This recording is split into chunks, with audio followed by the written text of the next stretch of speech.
Hola, vamos a hablar de Puyu, el corto ganador del Unifest, el Festival de Cine Universitario del Perú. Se anunció como ganador el 2 de abril y se estrenó el 22 de marzo junto a las demás obras, y desde entonces están disponibles todas en el canal de YouTube del festival. Antes de pasar al análisis fílmico como tal de la obra, me gustaría decir un par de cosas sobre el panorama del festival este año.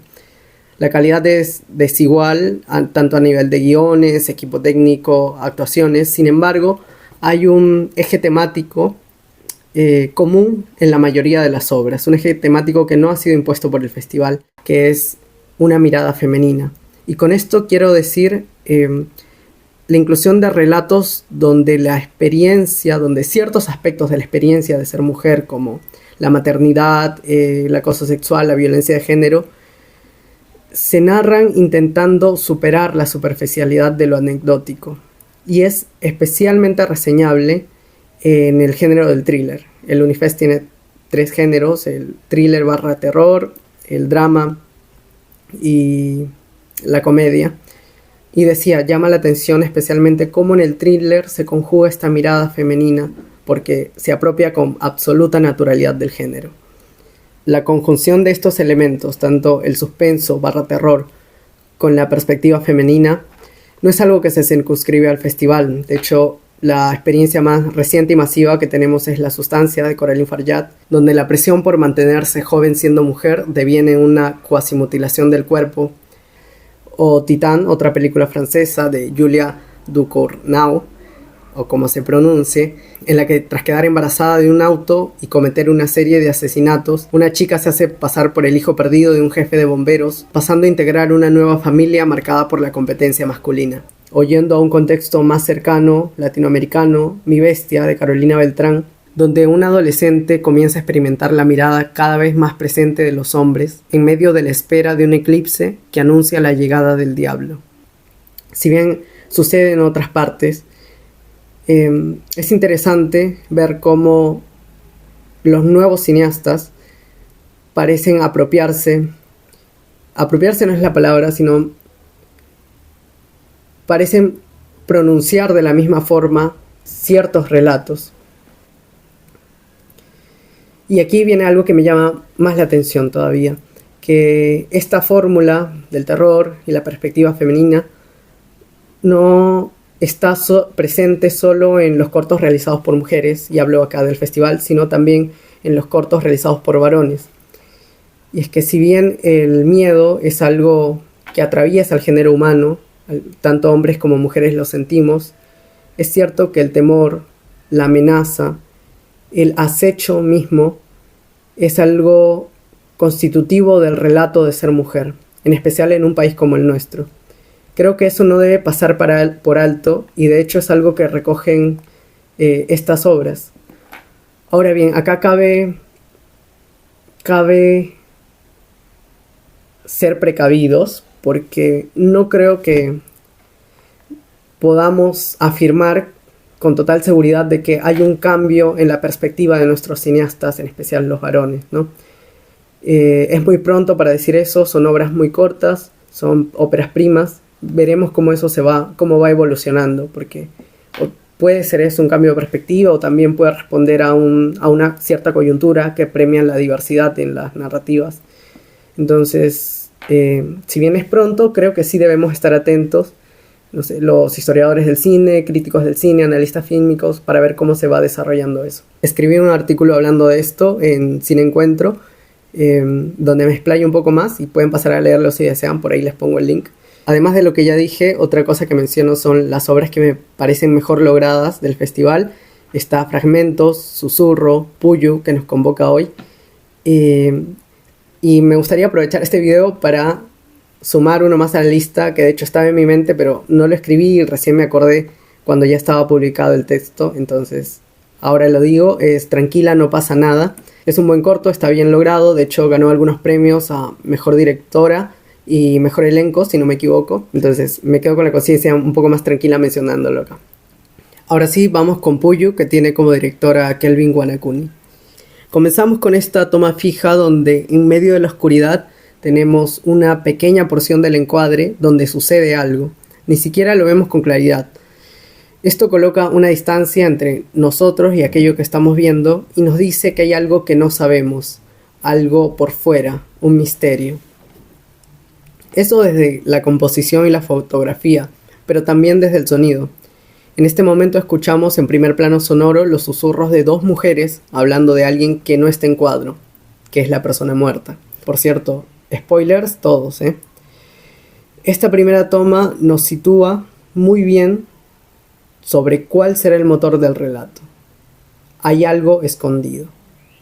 Luego pasamos a otras tomas fijas y hago un énfasis en esto porque luego esto va a cambiar y va a tener un sentido dentro del relato. Y ya dentro del lugar donde están velando el cuerpo, me gustaría detenerme y apuntar a dos cosas. La primera, el color rojo y la identificación de este personaje con la única rosa del lugar que tiene el mismo color. El rojo puede asociarse al amor, la pasión, la sangre, y asociado a una rosa, ¿qué otro matiz adquiere? Las espinas. Es decir, una pasión capaz de dañar, un amor peligroso. No es casual que la rosa esté ahí, no es una flor que se lleve usualmente a los velorios y de hecho, como vemos, es la única. En una siguiente toma dentro de la misma escena, cuando las mujeres, susurrando, preguntan ¿quién es el muchacho que venía a verla? No preguntando realmente por la identidad del muchacho, sino por cuál es su relación con la muerte de la chica que está en el cajón. La que se levanta es nuestra protagonista. Se levanta y mantiene este vínculo a raíz del color que hay entre la rosa y ella, ¿no? Ahí vemos en su manga el rojo. Y en la siguiente toma, al colocar esta pulsera roja al lado del cadáver, vemos cómo esa pasión peligrosa se vincula directamente con la muerte de la chica. La escena que viene es clave para poder leer el corto. No solo porque nos muestra el título, sino que lo dota de un significado especial. Puyo significa pozo. Y en la escena vemos a un hombre que llega, abre un pozo, mete un balde, saca el agua, cierra el pozo y sale de la escena. Todo esto lo vemos en tiempo real, es decir, sin un corte, dotando a este elemento de relevancia especial para nosotros, y además lo hace desde una toma cenital, añadiendo un distanciamiento necesario para fijarnos todavía más en ese elemento y poder darnos espacio para reflexionar sobre su significado. ¿Qué es el pozo entonces? Es algo subterráneo, algo que está por debajo de la superficie, algo oculto, enterrado en el sentido de que está entre la tierra, como va a estar el cadáver de la chica, pero va más allá de esa comparación, es algo que está reprimido. La culpa, por ejemplo. Y en la siguiente escena adquiere más sentido esta interpretación, ya que el agua que saca del pozo, es decir, la culpa, aparece atravesando a nuestra protagonista, luego siendo vertida debajo del cadáver y luego nuevamente puesta al lado de nuestra protagonista. Acto seguido, el padre, luego de decir unas palabras, se dispone a bendecir el cuerpo, así que abre el cajón y aquí ocurre una superposición interesante. Nuevamente se introduce el color rojo ligado a un corazón. Es la figura del Sagrado Corazón, pero vemos además que este corazón rojo está rodeado de espinas, otro elemento que ya había sido introducido con la rosa. Además, en otra capa de interpretación vemos como la protagonista está de espaldas a la divinidad, de espaldas a Jesús, agachando la cabeza, no pudiendo sostener la mirada. Y otra cosa interesante que sucede en esta escena es que mientras el cura abre el ataúd, se pronuncia una frase en off que dice ¿por qué fuiste con él ahí? Y esta frase es interesante por tres cosas. La primera, porque no está subtitulada, el resto de diálogos están subtitulados, lo que le da un halo más espectral y aporta a la atmósfera de terror que se quiere construir. Al mismo tiempo nos obliga a prestar más atención a qué se está diciendo y qué es lo que se va a decir, ¿no? Porque no está subtitulado. En segundo lugar, porque es interesante, porque se refuerza, casi que se instala que el chico tuvo una participación en el asesinato. Y tercero, porque uno espera que enseguida se nos revele algo más sobre la muerte de la chica, que la voz en off continúe. Y es un buen amague porque al instante tenemos una escena que no esperamos. El cadáver de la chica está volteado y tenemos el primer movimiento de cámara.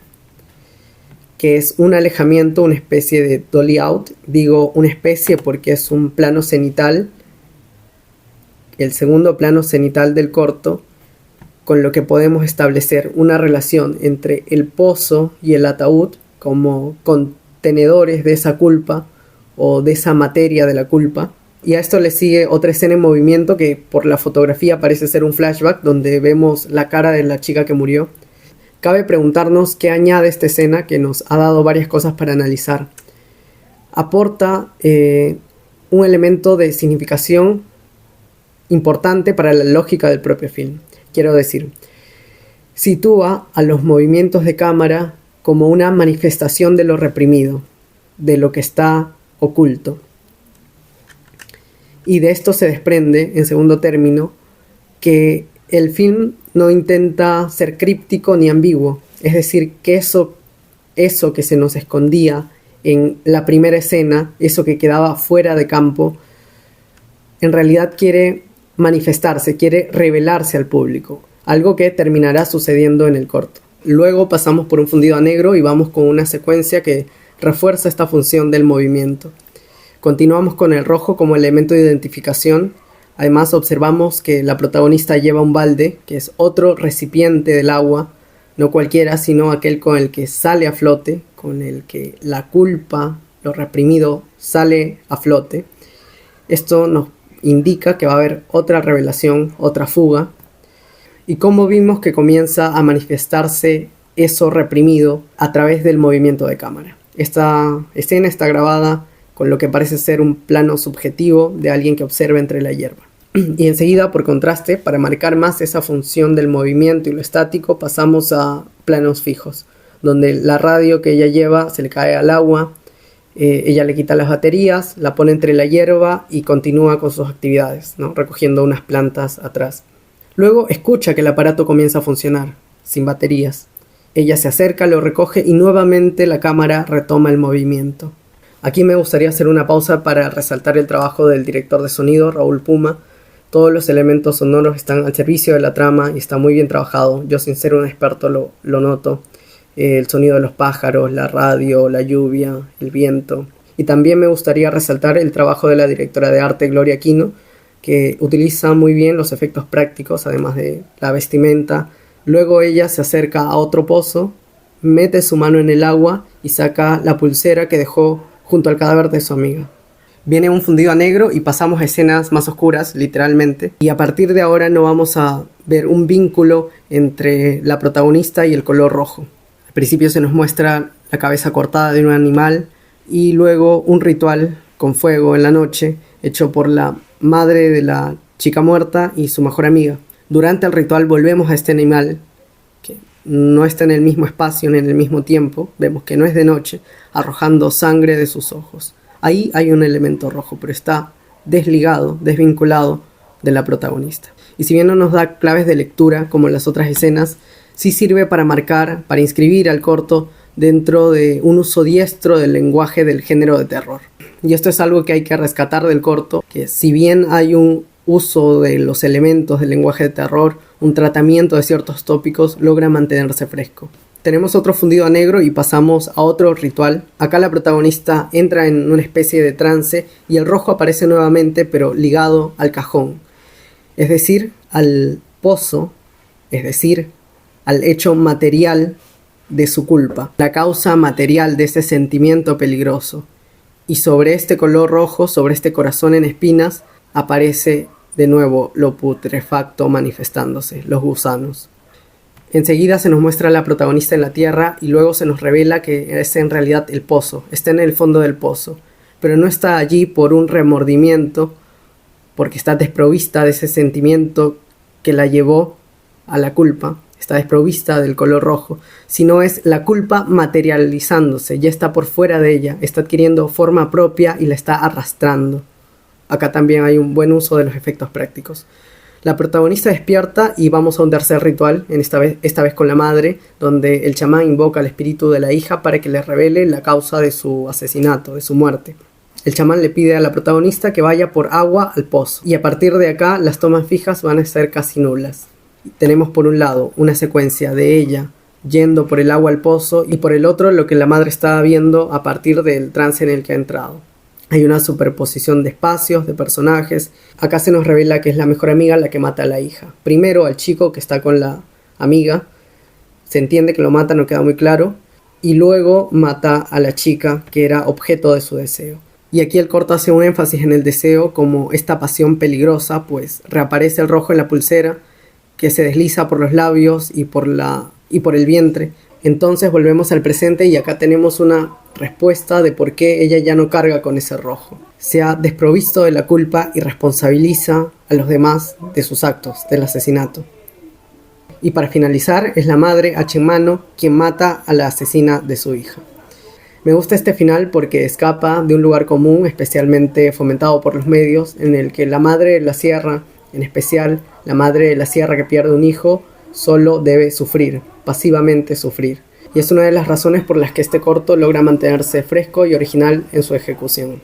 Eso es todo, espero estar haciendo otro análisis pronto, así que nos estaremos viendo.